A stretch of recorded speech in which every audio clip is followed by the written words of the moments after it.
지난주 금요일 날 심야기도 마치고 집에 갔는데 마음에 한 가정이 생각이 나고 아침에 일어났는데 그 가정을 한번 찾아가 보라는 그런 주님의 마음이 계속해서 나타나서 신방을 갔습니다. 갔더니 1년 동안 12월 마지막 달이 됐는데 과연 어떤 변화가 있었을까, 어떤 긍정적인 삶의 모습이 있었을까 했지만 여전히 휠체어에 앉아서 계시고 또 함께하는 우리 부인 집사님도 몸을 가눌 수 없는 그러한 상태였습니다. 내년 이제 며칠 있으면 내년인데 나이가 90이라고 하더라고요. 그래서 정말 연세도 많이 들었고 이 휠체어에 앉아서 꼼짝도 못하는구나. 여러분, 이것이 무엇일까요? 역사입니다. 역사는 인간이 살아온 삶의 자치, 그 전부가 다 역사이고 오늘 우리가 여기까지 온 것은 1년 동안에 나 자신이 하나님의 역사를 쓰게 하셔서 오셨을 뿐만 아니라 하나님이 이 땅을 지구촌 전체의 역사를 지금까지 끌고 오십니다. 그런데 그 과정에서 목도했던 것처럼 역사는 항상 밝지만은 않더라고요. 아픔이 있고 고통이 있고 불안도 있고 억울함도 있고 쓰라림도 있지만 그래도 역사는 하나님이 붙잡고 계시기 때문에 빛을 향해서 밝음을 향해서 계속해서 전진하고 있고 그것을 이 성탄의 계절에 우리는 좀 더 새롭게 인식하고 나 자신에겐 소망이 없지만 주님을 바라볼 때에 새 역사를 이끌어 가시는 주님 때문에 우리는 소망을 얻을 수가 있게 됩니다. 우리 주님이 오셨을 때 오늘 본문 2장 1절에 보면 역사는 결코 밝지 않았습니다. 왜 그랬을까요? 한 사람의 목소리가 들려지는데 그 목소리가 가장 큰, 가장 포악스러운 명령이었기 때문입니다. 1절에 가이사 아구스도 로마의 제1대 황제이고 기원전 27년에서 기원 후 14년까지 제국의 거대한 힘을 가지고 사람들을 죽이고 사람들을 억압하고 자기의 통치 아래 두려고 했던 이 한 사람의 목소리가 크게 들리고 있습니다. 뭐라고 말합니까? 단 한마디였습니다. 명령이었습니다. 가이사 아구스도가 명령령을 내려 천하로 다 호적하라 하였으니 로마 제국의 통치하에 있는 모든 사람들은 하나도 예외 없이 다 호적하라. 곧 총인구 조사를 한 것이고 인구 조사의 목적은 세금을 철저하고도 정확하게 거두기 위해서 인구 조사를 하게 된 것입니다. 사람들이 어떻게 했을까요?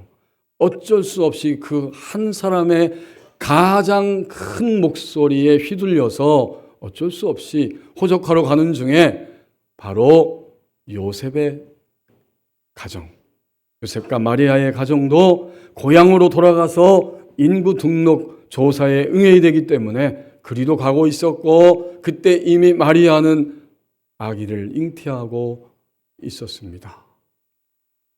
그러한 모든 과정을 통해서 아기 예수님이 출생하셨고 바로 강보에 쌓여 7절에 포대기에 쌓여 구유에 누인 바 됐습니다. 유대인들이 자신들의 성경을 나름대로 해석하는 미시나라고 하는 그러한 책에 보면 이때 이런 이야기를 들려주고 있습니다. 여러분, 구유는 가축이 꼴을 먹는 그릇 여물통이죠. 아담이 하나님으로부터 저주를 받고 선고를 받았을 때에 내가 구유에 묶여 나의 나귀와 함께 먹어야 합니까? 라고 아담이 대들며 반문했다는 거지요.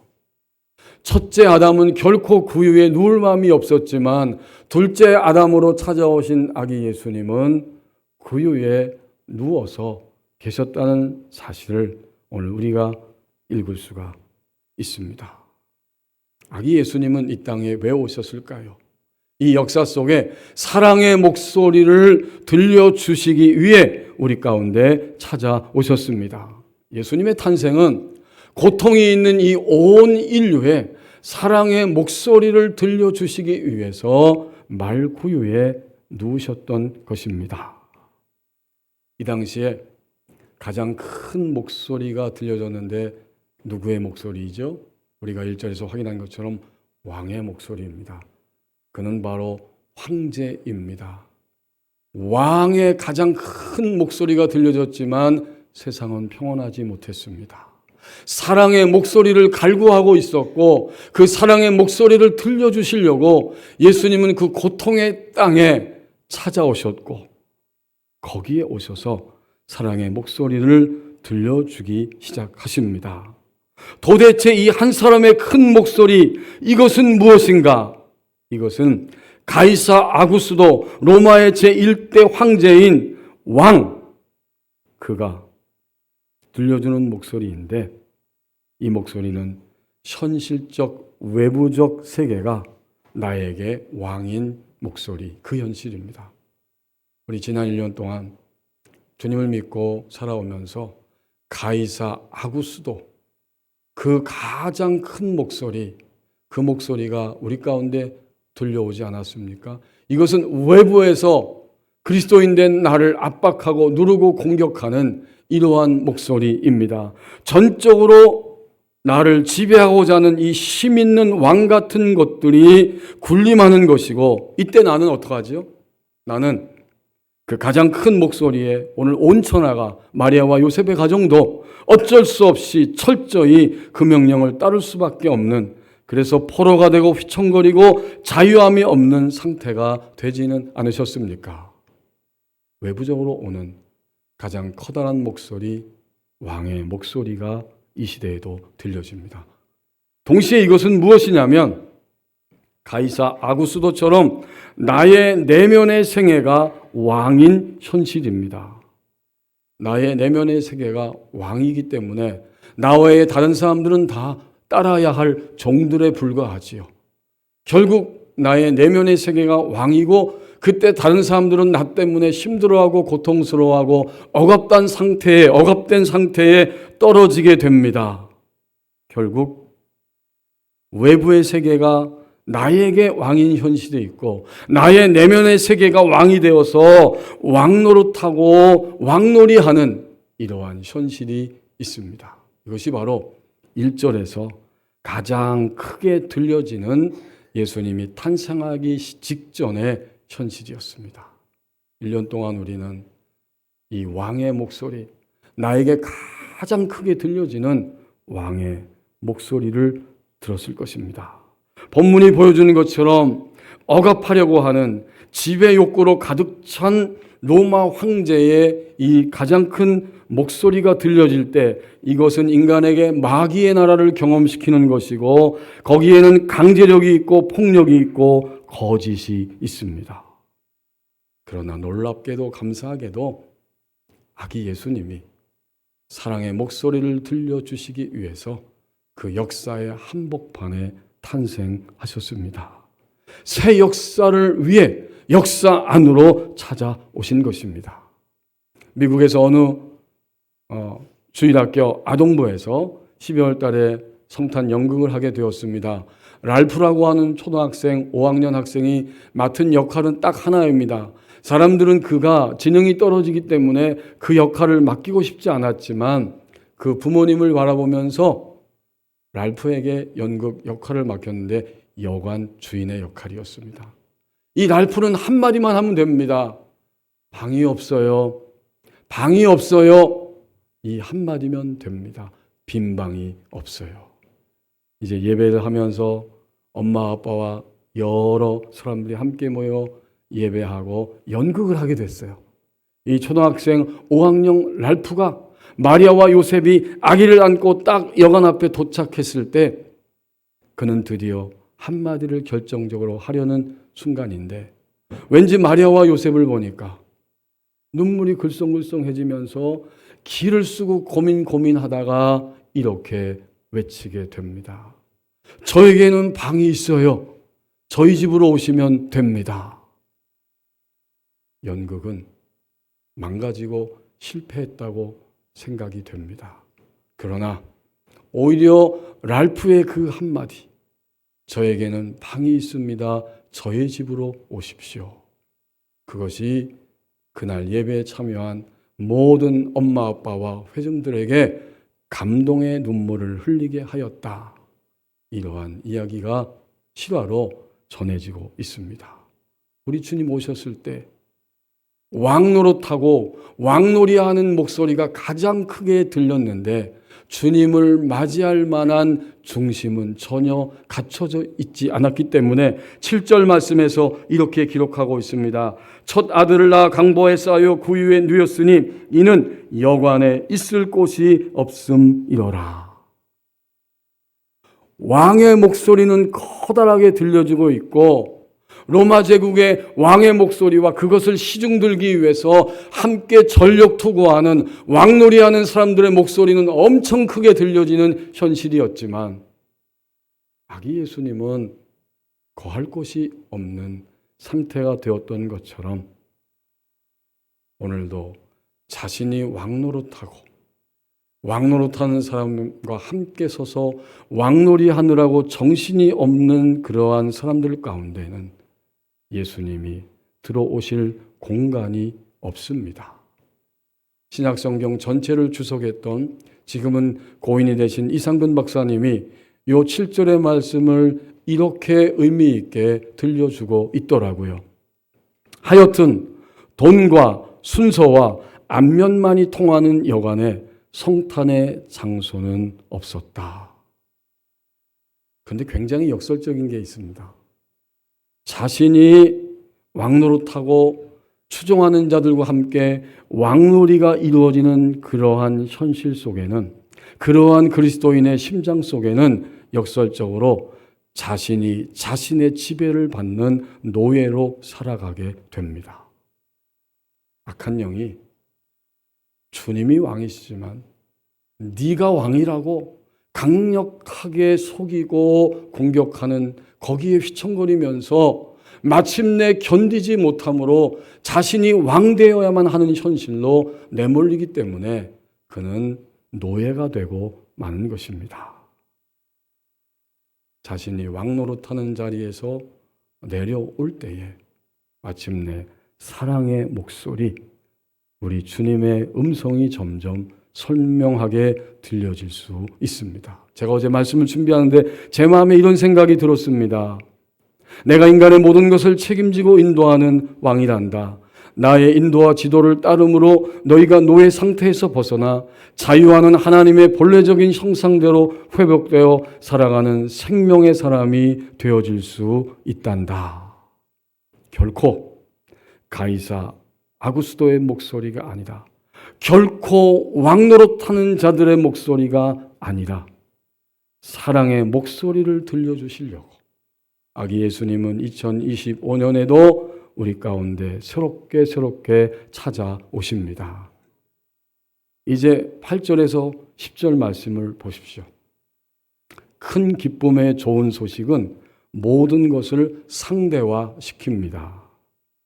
요셉과 마리아 부부가 베들레헴 고향으로 돌아가는데 거기는 다윗이 살던 동네고 다윗이 목자였고 또 이 땅 가운데 새롭게 탄생하시는 예수님도 바로 새 역사 속에 찾아오시는 목자 중에 목자가 되십니다. 그래서 누가는 성령의 감동을 받아서 하나님의 예비하심 가운데서 목자들이 바로 아기 예수님의 탄생을 눈으로 생생하게 목도하고 만나게 되는 놀라운 축복의 주인공이 되었다라고 누가복음을 통해서 아름답게 기록해주고 있습니다.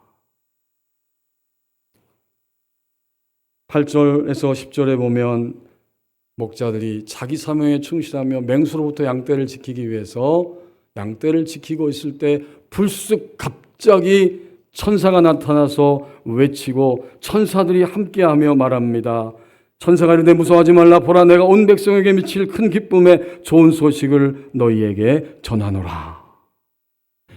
큰 기쁨의 좋은 소식은 기쁨을 주는 소식, 좋은 소식이면서 한마디로 묶어서 이야기하면 큰 기쁨이 될 좋은 소식을 선포합니다. 그리스도, 메시아, 기름 부음 받은 자, 구원자가 이 땅에 오신다. 아기 예수님을 통해 오는 이 큰 기쁨의 좋은 소식은요, 인간의 삶의 모든 것을 다 상대화시켜 버립니다. 긍정적인 의미에서 우리의 불안과 의심과 두려움과 염려가 있지만 아기 예수님의 탄생은 진정한 왕으로 오신 주님 앞에서 우리의 이런 모든 것들은 절대화시킬 것도 아니고 절대화시킬 수도 없는 것들이고 다 주님의 사랑의 목소리에 함께 녹아버리는 이러한 사건이 일어나게 됩니다. 부정적인 상대화도 있더라고요. 모든 교만과 거짓의 지배를 계속해서 받으면서 자기 시달림으로 견디지 못함에서 나오는데 이건 부정적 상대화죠. 인간이 아무리 교만해도, 인간이 아무리 간교하고 거짓돼도 주님의 사랑의 목소리 앞에서는 통하지가 않기 때문에 현재적 심판이 있고 미래적 심판이 쏟아지게 됩니다. 다 상대적인 거예요. 아기 예수님의 이 탄생 앞에서는 이게 큰 기쁨의 좋은 소식입니다. 그러면 결론적으로 오늘 2025년 이 성탄의 계절에 나의 반응은 무엇인가? 목자들의 반응을 통해서 나의 반응을 깨닫고 알게 됩니다. 오늘 10절까지 주님 말씀하셨는데 15절에서 20절에 보면 목자들의 반응이 아주 연속적으로 계속해서 일어나고 있습니다. 15절 내려와서 보시면 목자들은 이렇게 합니다. 천사들이 떠나 하늘로 올라가니 목자가 서로 말하되 이제 베들레헴으로 가서 주께서 우리에게 알리신 바 이 이루어진 일을 보자 하고. 확인이죠. 우리가 오늘 성탄의 계절에 확인해야 됩니다. 정말 가장 크게 들려지는 목소리가 수도 없이 쏟아지는 이 땅에서 주님만이 진정한 나의 왕이고 우리의 왕이신가 확인해 보십시다. 확인하는 것입니다. 확인하려고 합니다. 다시 우리는 확인하기를 시작해야 합니다. 그 다음 16절 상반절에 바로 나오죠. 목자들은 느긋하거나 여유를 부리거나 좀 쉬다가 가거나 양떼에 대한 걱정은 전혀 개의치 않습니다. 뭐라고 말합니까? 빨리 가서. 우리의 서두름이 필요합니다. 우리는 오늘 예배하면서 얼마 남지 않은 이 성탄의 계절에 정말 서둘러서 왕이신 주님의 음성을 듣고 그 사랑의 목소리를 듣는 현장으로 달려가야 할 것입니다. 이제 어떻게 됐나요?